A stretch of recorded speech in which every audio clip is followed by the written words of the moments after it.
Good morning.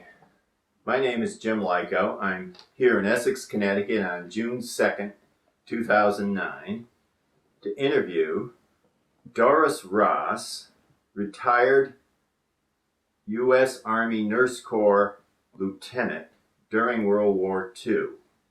I'm here to interview Doris for the Central Connecticut State University Veterans History Project, who is an archive partner of the Library of Congress. So with that, let's get started.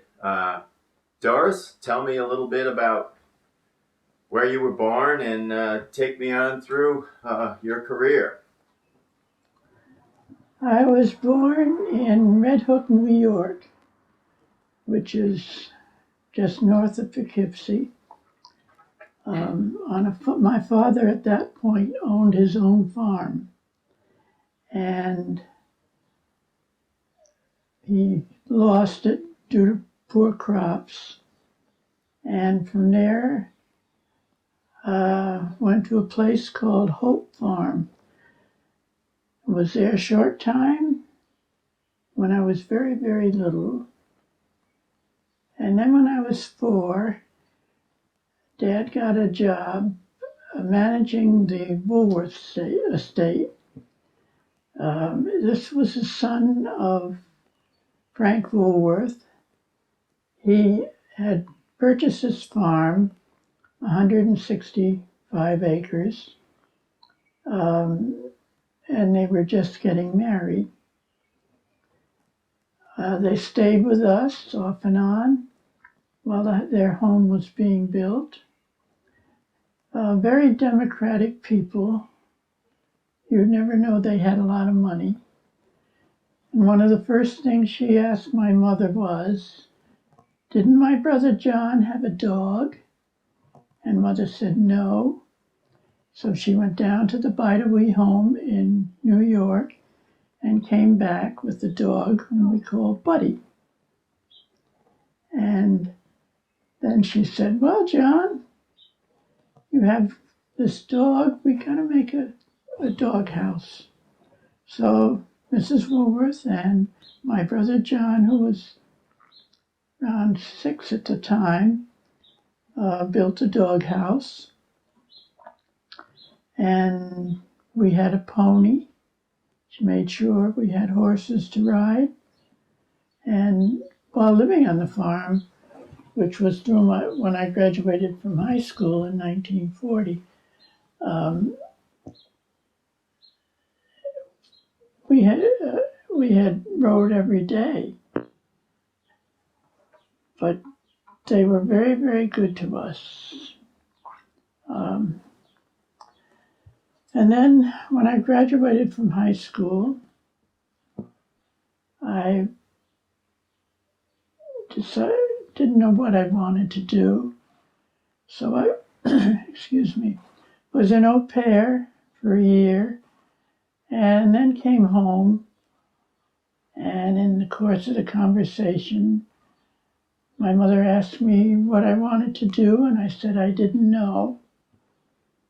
And she said, "Well, I know one thing, you never could be a nurse." And I said, "I can be anything I want to be."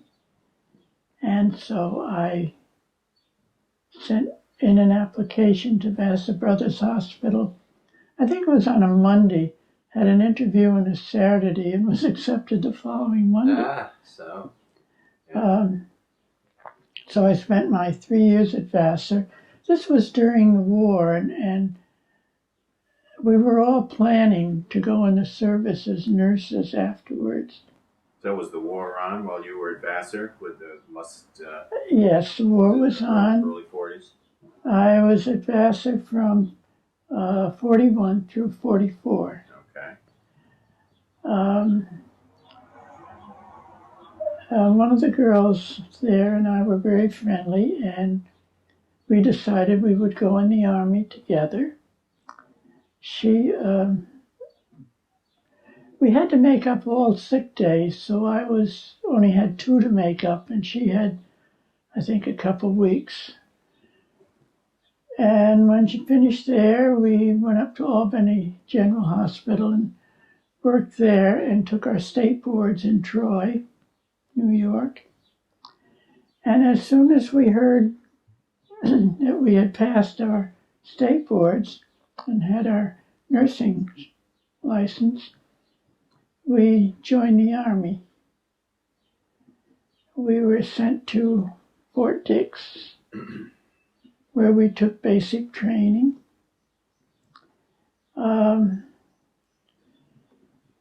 From there, she was sent. What was her name, Doris? Do you remember? Virginia Neal. Virginia Neal, okay. And she was from Del Mar, New York, which is right. just a suburb of Albany. Okay. She got stationed down in New Jersey someplace, and I was sent to Mason General out in Brentwood, Long Island. It was a psychiatric hospital. Brentwood, Long Island? Yeah. Mm-hmm. Okay.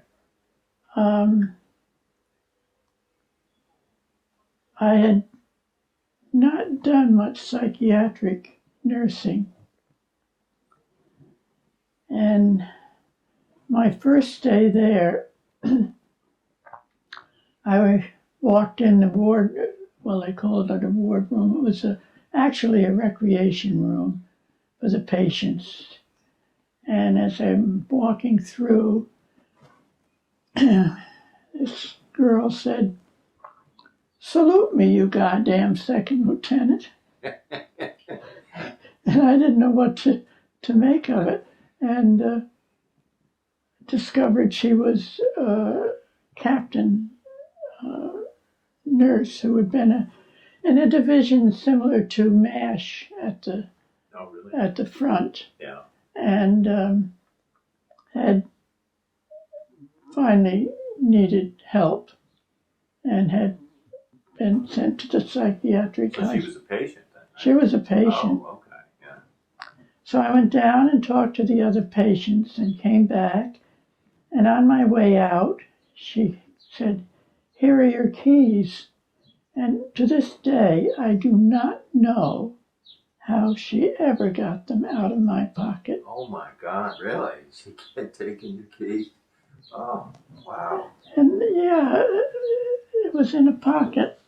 Well, maybe after calling you a goddamn lieutenant there, she diverted you enough so she, oh my goodness.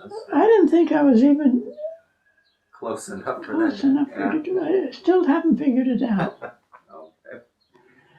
But after my time at Brentwood, at Mason General, I think it was about 6 weeks, maybe 7 weeks. I went back to Fort Dix. I had orders to go back, return there. And supposedly the unit I was with was going to go to Italy. But the war ended, and so they didn't know what to do with us. So we did calisthenics for 3 hours every morning and marched with a full pack about 5 miles every afternoon. And that went on until we got orders to go to India. And we went by train, all the back roads, because they were still bringing supplies in for the soldiers left in Europe. From there, from California, we boarded the Patrick Henry, which I believe is the first Liberty ship ever built. That's correct. And it is now, I believe, in a museum, a nautical museum in San Francisco. I think you're right. It is on the West Coast, yes. There were 6 bunks in a stateroom that ordinarily had 1 person in it. Fortunately, I had the top bunk. And I don't know how many days we were out when we ran into a hurricane. Went through the eye of the hurricane, hit the hurricane again on the other side. I was the only nurse that wasn't seasick because I was ignorant of what could happen at sea. I was brought up on a farm, never been in a boat in my life other than a rowboat. But I was the only one. I thought it was like riding a roller coaster. Right. There were about 8 male officers who weren't seasick, and we were the only ones that would show up for the mess. The mess hall tables had a border around the edge, and our trays would go one way, and you take a bite and go the other way, take a bite. But the hurricane was not the scariest thing. That was one morning, about 2 o'clock in the morning. This voice came over the loudspeaker. Now hear this, prepare to abandon ship. Oh, captain speaking, prepare to abandon ship. Now that was scary. This is at 2 in the morning. 2 o'clock in the morning. So we all got dressed, took our stations, and were there. And of course, the crew was out too. And they were standing by the lifeboat we were supposed to get in. And when the captain's voice said, "This has been a test. You may return." Oh my God! Well, the test works if he doesn't tell you beforehand. I guess you. Yes, and he wanted to know that we knew where we were going and how to proceed. But that was scary. I'll bet. I can't imagine. And from there we went through the strait between Tasmania and Australia. And then we had a 5-hour shore leave in Australia at Perth. Mm-hmm. That was in the evening. And from there we went up to Calcutta and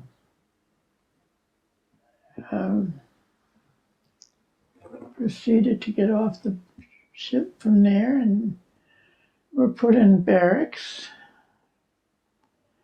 And we were in Calcutta about a week when we received orders to go to Chabwa and Assam.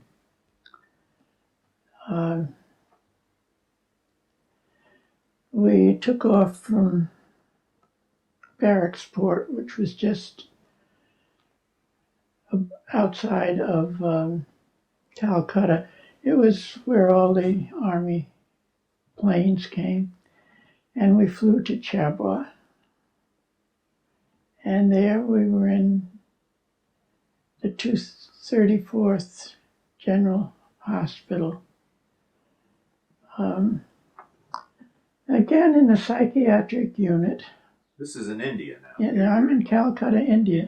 Okay, yeah. So you're in the 234th, yeah. In Chabwa. Now that was just down the road, maybe about a half-hour drive from the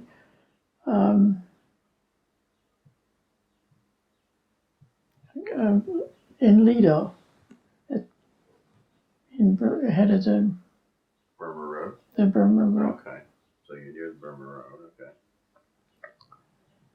And I do have a picture of General Stilwell. Oh. Photograph. Legendary character. Yeah, from the Burma Road, yeah, thing. My work in there, as I say, was in a psychiatric unit. Had one of the best doctors, psychiatric doctors I have ever met and will probably never meet again. He was exceptional. He would go out and lie in one of the empty beds and talk to the fellows, and that way got to know more what was wrong.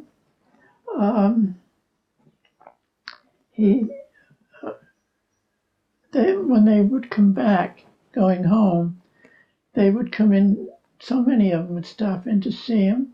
He never refused to see one. He would talk to them as long as they could stay. And then he would come out and he would tell us, each one of us, the history of those boys. Yeah. And he sometimes had not seen them in 2 or 3 years, remembered them all. Wow. He was very, very good. That's a man in the right job, right? The right It profession. really was. Yeah, wonderful. And we had exciting things happen too. We had the prison ward. It was among. What was that like? Now these are. This is part of the psychiatric unit was a prison ward, and we had all sorts there. Some of them were violent, some of them weren't. So these are American soldiers that Absolutely. had broken the law and were in the prison ward. Okay. Right. And they also needed attention, so you had to deal with them. Right. Wow. Okay. I remember one young fellow was, I think he was a minister's son, and he had never had anything to drink, liquor. And the fellows thought it would be funny, and they got him drunk. And he just went berserk. Yeah. And I can remember they were trying to get him in a straitjacket. And I had him under the chin, and he fought so they couldn't get it on him. And I finally pulled his head off the table and put my hand under his chin, and he couldn't get the leverage then to fight. And they finally got him in a straitjacket. But honestly, it was kind of sad. Oh, I'm sure.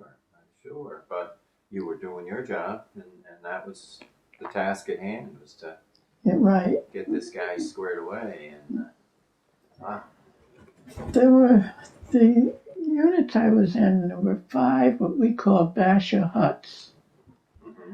They had the straw roofs and all that. Mm-hmm. And in between they were spaced apart. And in between there was a walk, mm-hmm. concrete walk with the post and a roof over it of the straw roofs, heavy woven straw. And they were the walkways between each one. One of the nurses with me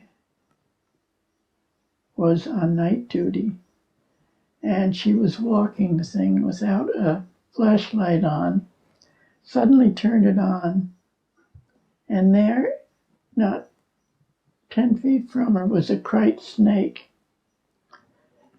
Krite, K-R-A-I-T. They are extremely poisonous. I thought so. The way you said that, I could tell that wasn't a harmless snake, but okay. So the air transport bases were around us. Mm-hmm.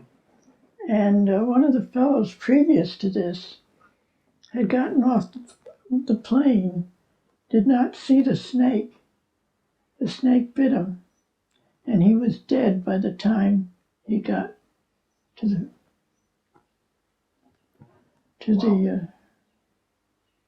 That's scary. That's, my goodness, that's wow. I never heard of that kind of snake. It certainly. they're very, very poisonous. Wow.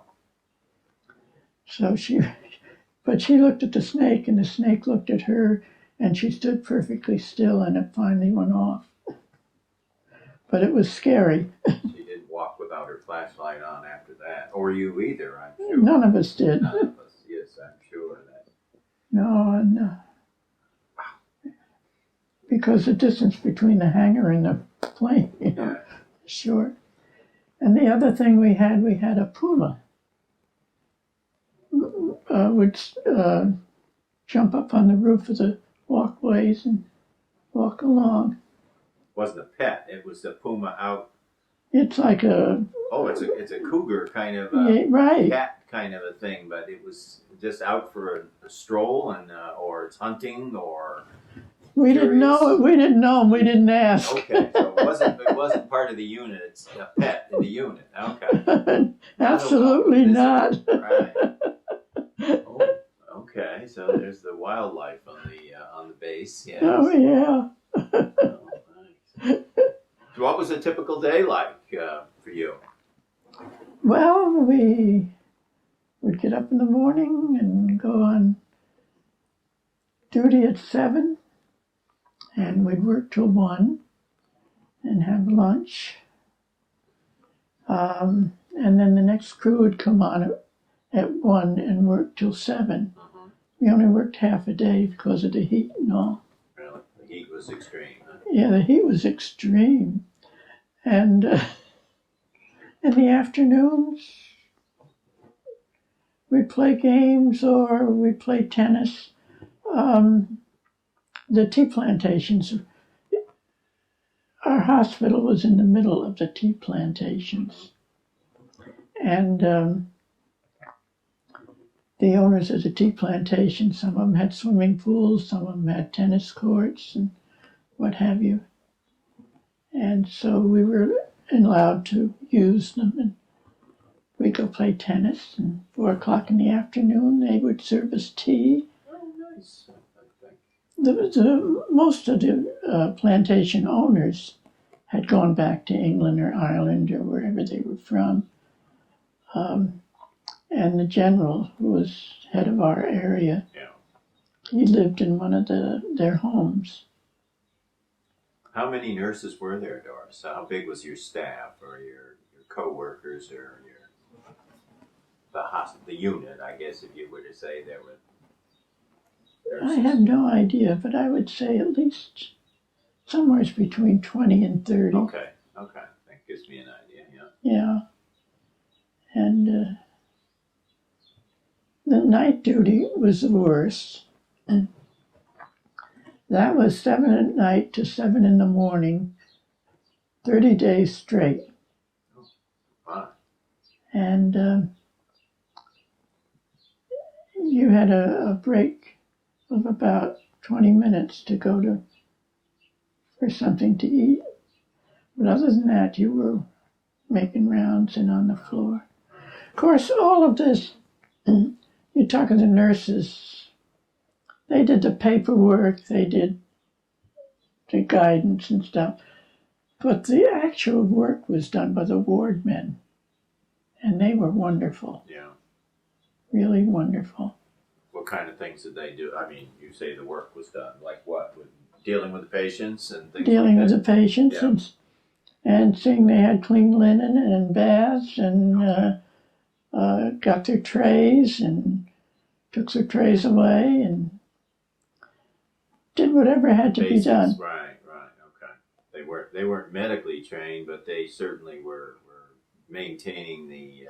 Yeah, they had a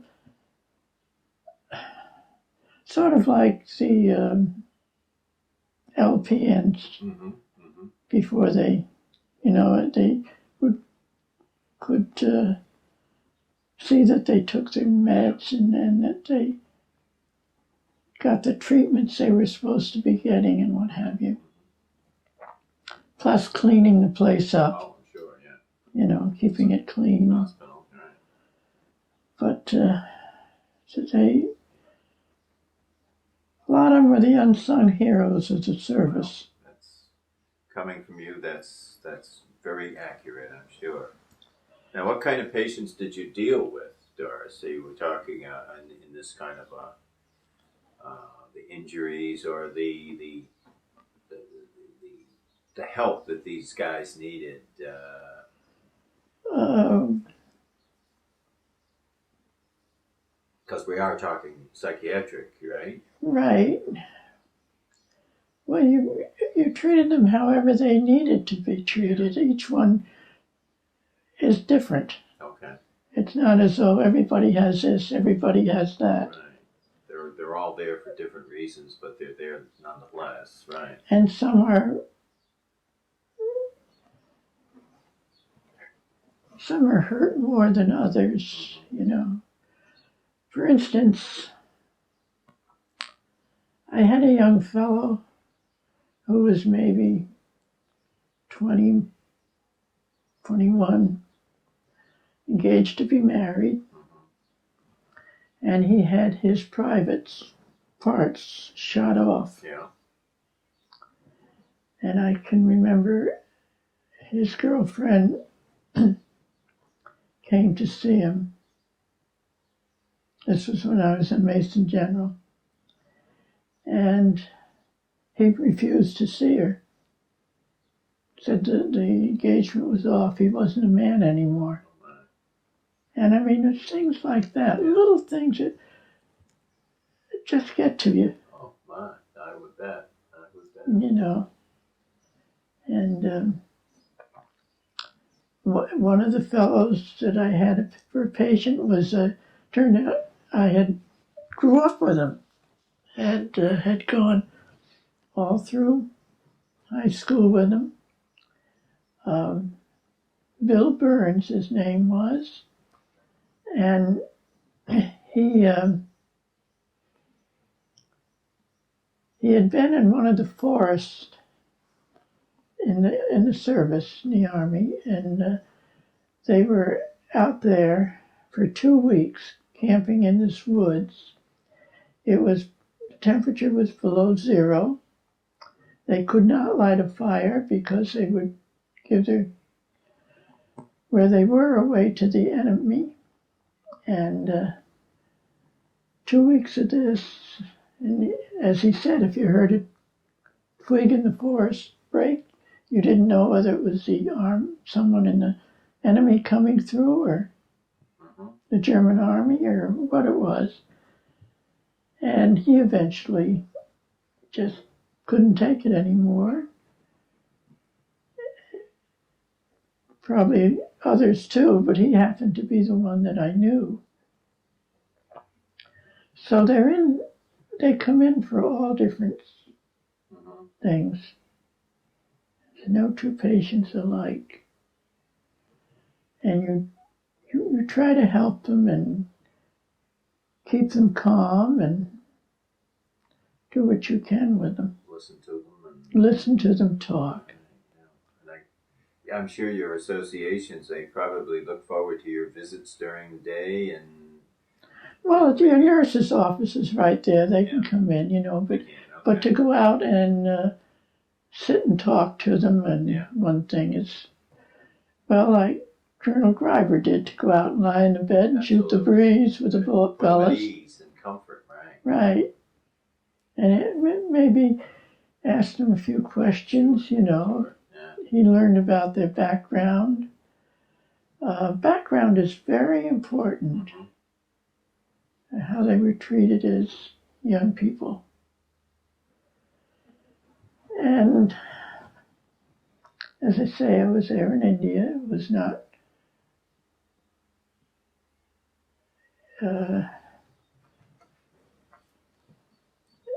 you'd go down to the one big place to go shopping was Dibrugarh.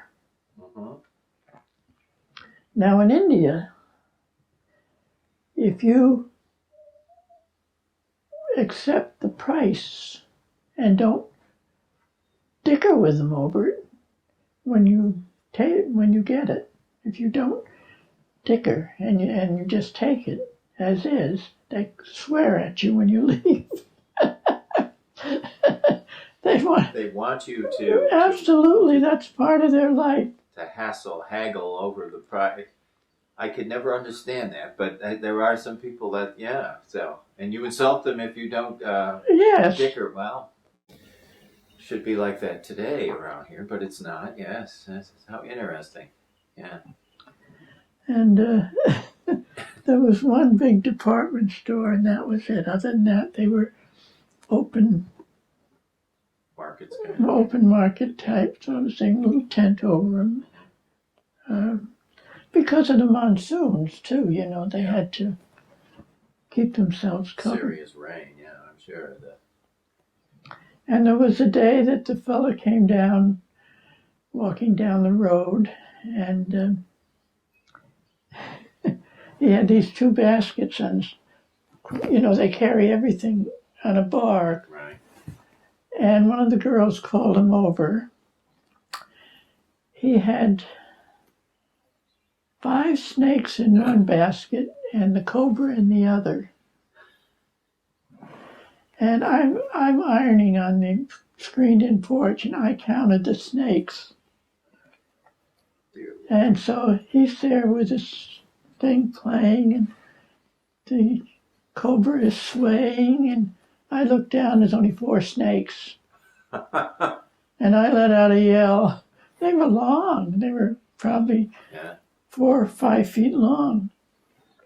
And one of the little natives there, young boy, he goes looking for it, and he's dashing around. They finally found it under our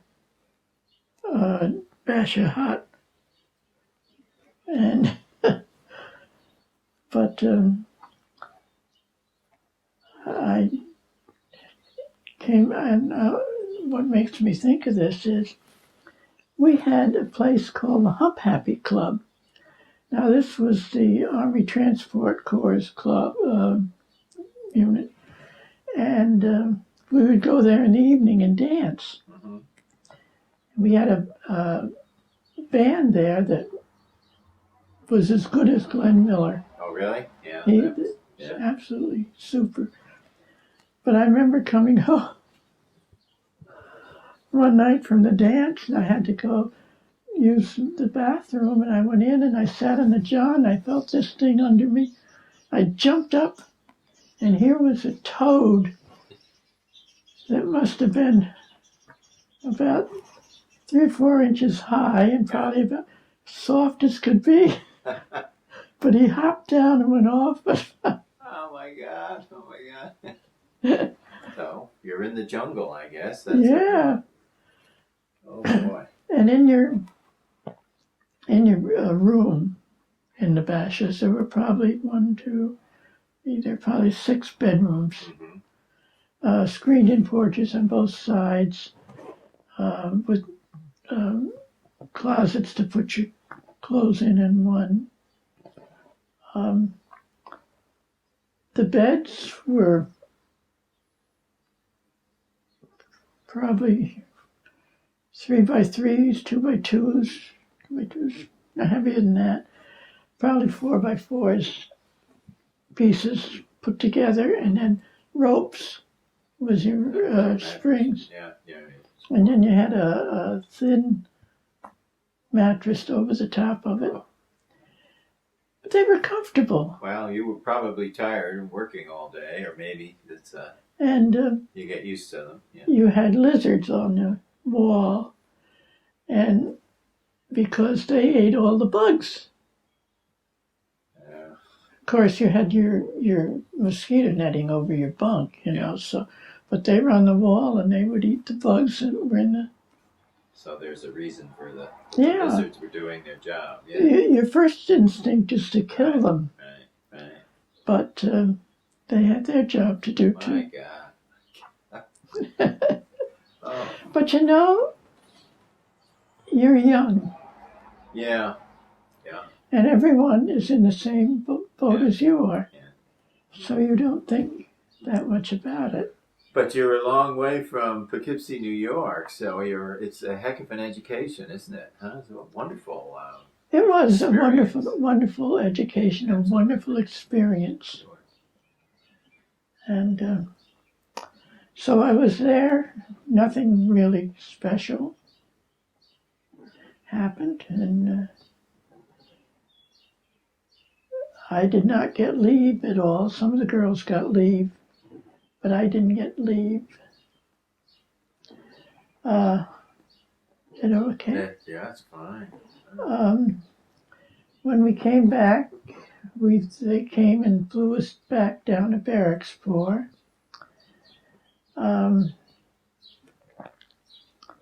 And from there, we boarded a plane and we flew up to Karachi. And we had we flew on a C-53 cargo plane with bucket seats on the side and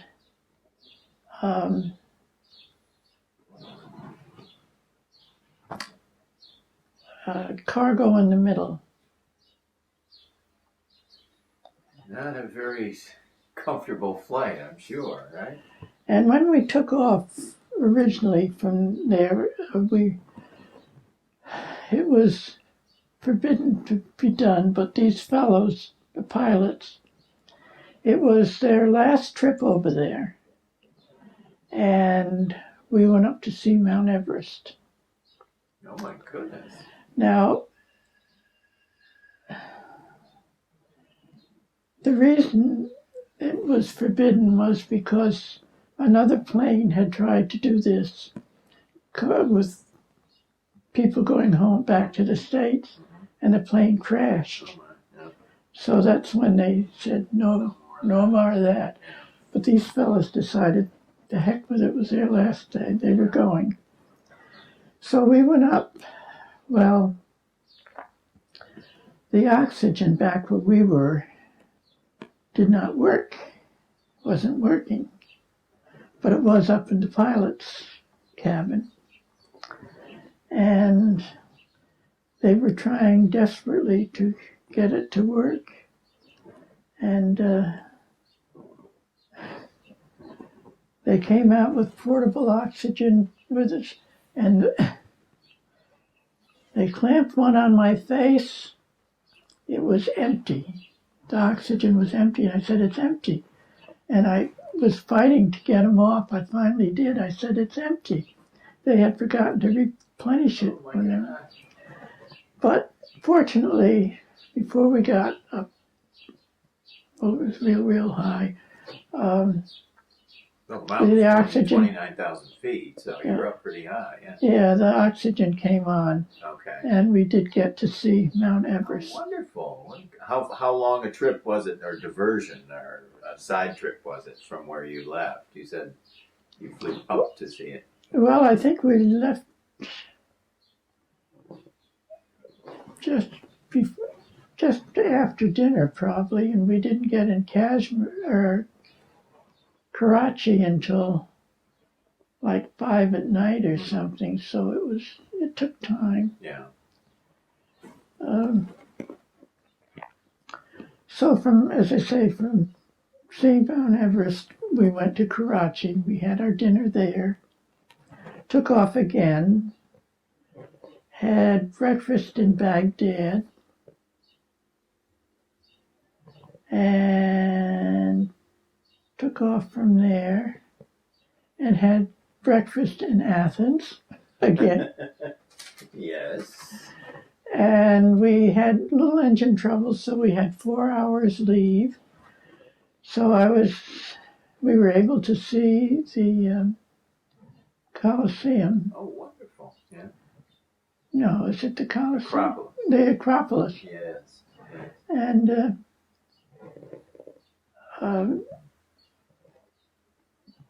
then had to go back and board the plane again.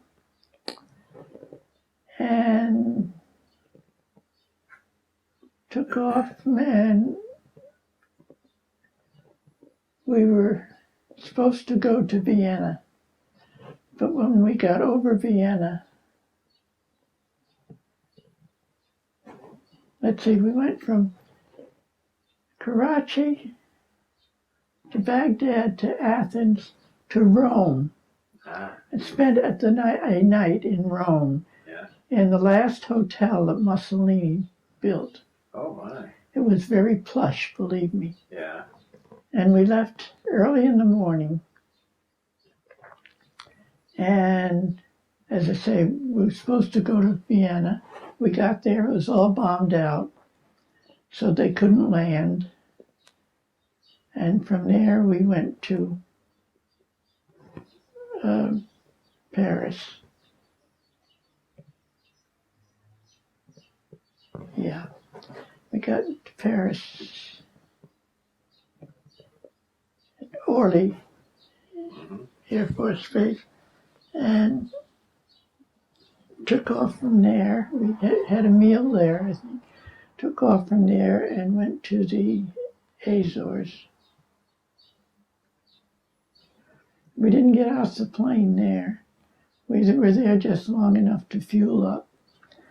And from there we went to Nova Scotia. And from we got a 5-hour rest, sleep in there when they woke us up, and we were supposed to go back to Fort Dix. But when we got to the weather was so bad that we landed in Wethersfield. You told me that. Yes. Now tell me about Wethersfield. And then from Wethersfield, they sent us by train to New York City and put us up in the Algonquin Hotel for the night. And then from there, we went back to Fort Dix. All in all, it was 4 nights and 5 days coming home. My God, you went halfway around the world, or maybe more, I think, but you measure where you went and ended up. Yes, I have the distinction of having been completely around the world. Isn't that right? And seen little or nothing. Well, but still, you have had that experience, right? Leaving from the West Coast on the Liberty ship and then going in the other direction. You're absolutely that's right. How wonderful. Oh, wonderful. And when we got in Fort Dix, we were given a choice of staying in or going out. Yeah. And you had like so many minutes to make up your mind. Right. Not a lot of thinking time, right? No, not a time to make the decision, really. And so I left. Okay. So, but I did go in Fort Dix and out of Fort Dix. In and out. Okay. And then what did Doris do beyond that? There, you went on to. Met your husband along the way, or something? Yeah, I met my husband after. I went back to Poughkeepsie. Okay. And in the meantime, the girl that I went in service with had gotten married. Okay. And I went and stayed with her and had a job in obstetrics at Vassar Brothers Hospital. And eventually became head of the obstetrical department. And it was while I was living with Ginny and George that my husband's family had purchased a house across the way, and that's how I met him. And we were married in Poughkeepsie and bought a house just outside. And there I learned how to take off wallpaper and paint, do yard work. And what did your husband do, Doris? He was a sales representative at that time for some paint company, and I can't remember the name of it. Okay. But he also had wartime experience. I think you mentioned that. Yes, he was a captain in the Air Force, flying B-24s. B-24s. He flew on the Ploesti mission. The Ploesti oil fields, yes. That's famous. And was stationed in North Africa. Okay. And then he came back to England, where he was head navigator and briefed them all on their trips out on the B-24s. And he flew some too. Yeah. He was in the group there that dropped the bomb. Was it Patton that was killed? One of the generals was killed in a bomb. I'm not sure Patton was killed during battle. I'm not exactly sure whether it was a friendly fire bomb. That may be. He was getting ready to take the troops in, I think. Yeah. I'm not sure it was Patton, but it was one of the well-known generals. Okay. I remember that. Yeah, an accident, yeah. Okay. Yeah. So, and he, he had a good time. And you guys settled where? You said up in the Poughkeepsie area, outside Poughkeepsie? In a place called Rochdale. Okay. And then we later bought a house in Poughkeepsie. And from there we went to Maryland. Okay. Now, did you keep in touch with any of the other nurses or associates that you wartime friendships you had made? That's always a question I ask. Is There was one girl who lived in Salem, New Jersey, I think it was, somewhere down there, but I've lost track of it. And another one I saw lived in Poughkeepsie. Mm-hmm. And we played tennis and golf together and all that. Okay. So, yeah. But she since has passed away, so. And Jenny, my friend that I went in service with, they moved out to Nevada. I'm trying to think. I didn't think it was Reno, but maybe it was, but out that way. Mm-hmm. Mm-hmm. And I called her a couple of years ago, and she was out, but I talked to George, and they were doing fine. That's good. Very nice. Very nice. And some of Norman's buddies too, we saw after the war. Yeah, I think that. But they were all from Poughkeepsie. Oh, how nice. How nice. Yes, Yeah. That makes it easy to talk, easy to get to see each other. Yes. And I guess you leave town with your friends and you come home with your friends. Right. Yes, that's how they did things in the 40s. That's great. But a lot of them, my class now, have passed on. And yeah. So, it's like here in town, a lot of the elderly people of my age have all. Well, talking about in town here, I understand that this year's Memorial Day parade, that you were the guest of honor, or you want to tell me about that, how it happened, and what your day was like? Well, there is a man here in town, Bob Scholes. Bob Scholes? Yes. Yeah. Who is retired Navy.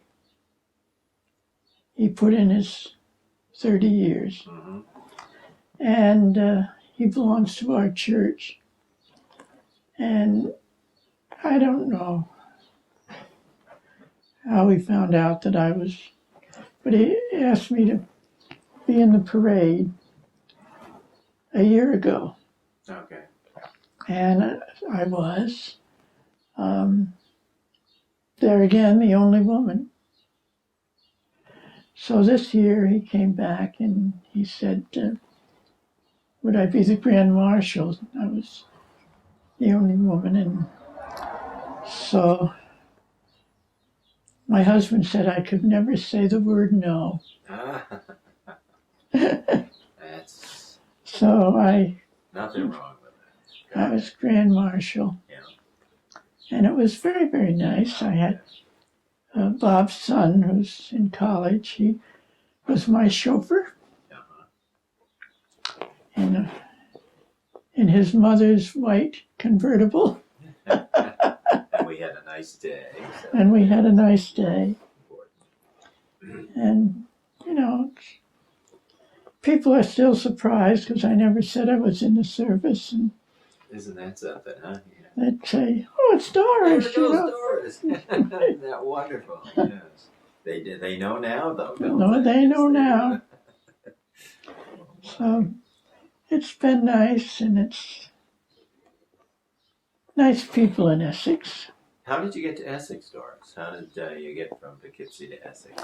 Oh, we went to Maryland first. Okay. And my husband didn't like being away from his family. So we were looking for something, and he was tired of traveling. He had to travel a lot. Yeah. And we were looking for a business, and we came here to town, and the Clipper Ship bookshop was for sale. Oh, yeah. Down on Main Street then. It was very well, yes.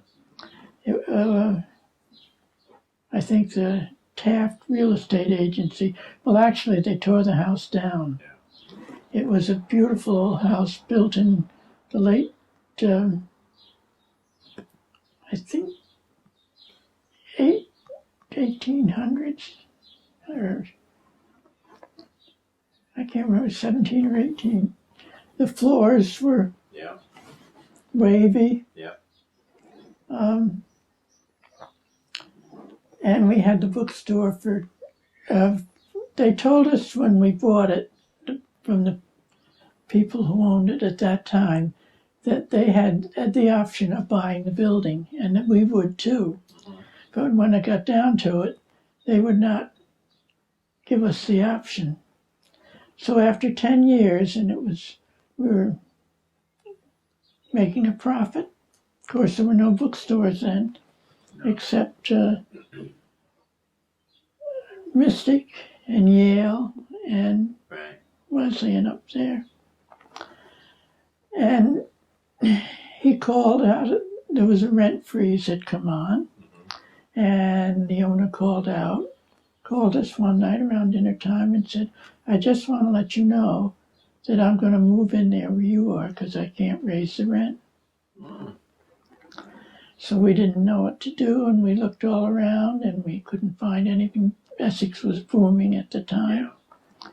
And we didn't want to take the kids out of school because we'd taken them from Maryland and brought them up here and take them out again, you know, move them around. And so we finally found a buyer here in town, and we were getting ready to close the deal when the owner of the bookstore said he changed his mind. He wasn't going to move in. So by this time it was too late. And so we went through with the sale. And Norman found a job with Dahlstrom's here, and we left here, Essex, and we bought a home in Chester. And we were living there. Norm's mother and father had built this house, and Dad Ross had died. So Mother Ross was here alone, and she had reached the stage where she needed help.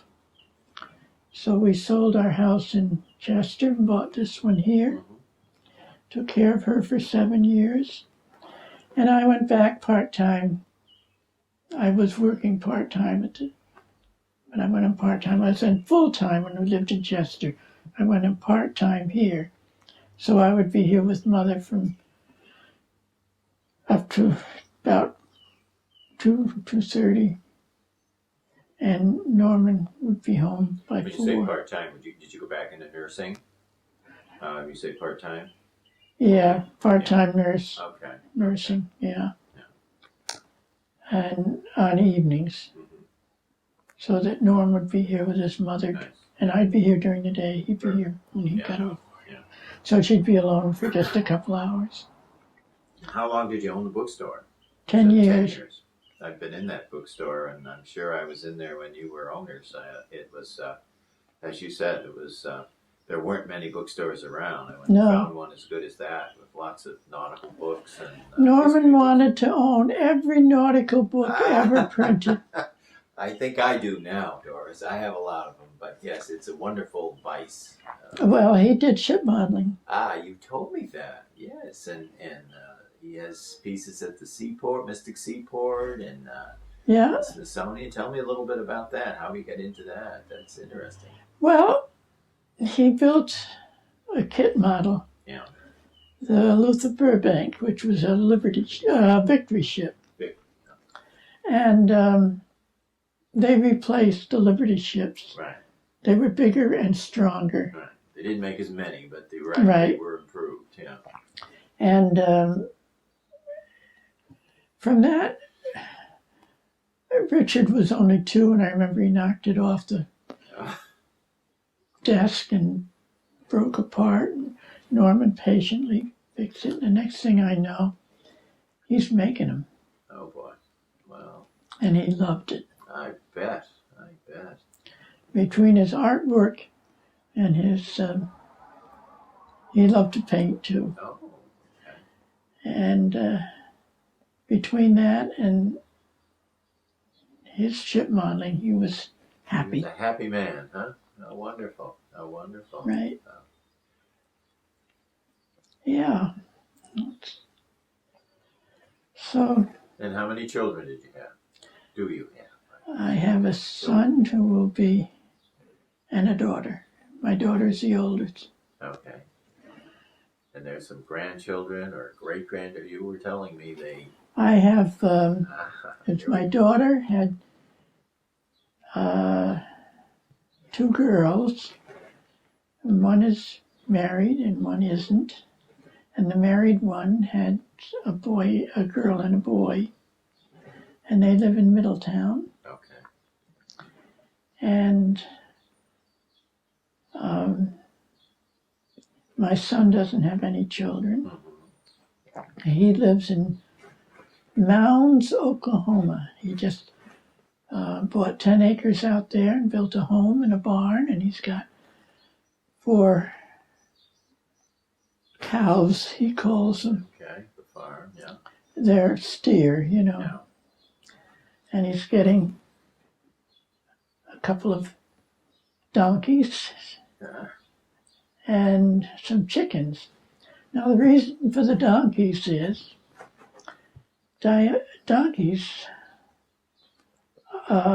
coyotes are terrified of donkeys. Oh, really? And I didn't know that. I knew they weren't a popular animal out there. Coyotes are a pain. And so if he has those, they'll attack people. They'll attack the steer and everything, and the chickens. But if you have donkeys roaming around, they're not going to do it. They're not going to come. I never knew that. That's wow. That's interesting. Now, was your daughter and any of her gang and all those grandchildren, were they part of the parade a couple of weeks ago? Did they come They all came. They all came to the parade, Oh, wonderful! but they weren't part of it. No, but as We had 4 generations there. oh my goodness, how wonderful! Oh, you must have been so proud, and they of you. Oh, no. Well, I had and Kat is the girl. That's right. They had Q. You told me that. Oh, it was. Tell me their names again. You gave me Calia. Qualia. Wonderful. But there were the other. Sebastian. And they call him Bash. Bash.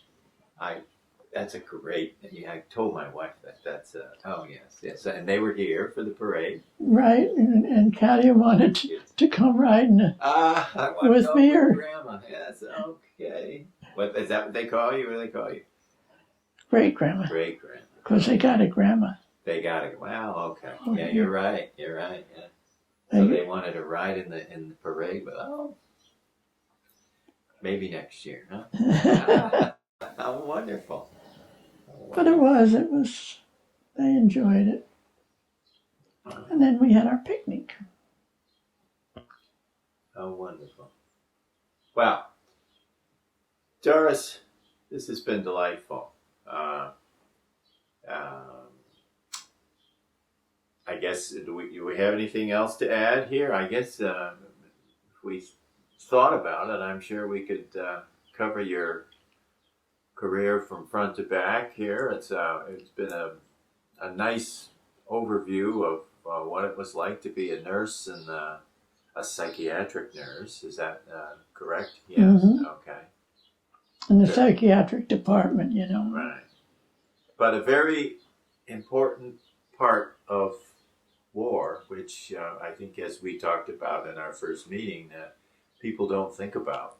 They don't realize the tension that these people are under, these soldiers.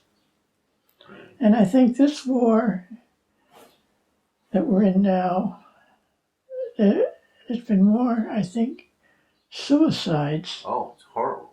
Horrible. Than there have been in some of the others. Yeah. Yes. You mentioned when we talked before about shock treatments as being yes, one of the methods. But you know what they use overseas? They don't have the equipment to give shock treatments like they do here. They put them in insulin shock. And that's done how, Doris? Explain that. Just an overdose of Mm-hmm. insulin? Large doses of insulin. And how long does the treatment, the shock, the effect, how long would they be under? That I don't remember the length of time. But they can bring them out with juice and stuff. But it was always insulin treatment overseas. So insulin shock was the method of treating someone that was, wow. Not every patient got it, you know, but those I felt needed it. And it helped? You felt that? Oh, yes. Yeah, okay. Yeah. Here's the bottom line. That's important, yeah. Yeah. They wouldn't have done it if it hadn't. Yeah, I'm not sure whether, because they were experimenting. I know we talked about the fellas that were burnt and the plastic surgery was just coming in because of the horrible wounds and things, that was in its infancy. So dealing with the psychiatric side of things is also kind of an experimental, but necessary nonetheless. It had to be done. Well, Doris Ross, I thank you. It's been a pleasure and an honor for me to meet you and have this opportunity to talk to you, listen to your experience during World War II as an Army Corps nurse. The Central Connecticut State University Veterans History Project thanks you, and the Library of Congress thanks you, and it's been a real pleasure for me to meet you, spend time with you here today. Thank you so much. You are quite welcome, and I have enjoyed it, and I'm just sorry that you didn't get a nurse who was in longer than I was. No. It's, don't be sorry. You were a nurse doing what had to be done at a time when it had to be done, and it's very special to hear it from you personally. And again, I thank you, and the Veterans History Project thanks you. We'll see you at the parade next year. How's that? I hope so. Okay. Thank you, Doris.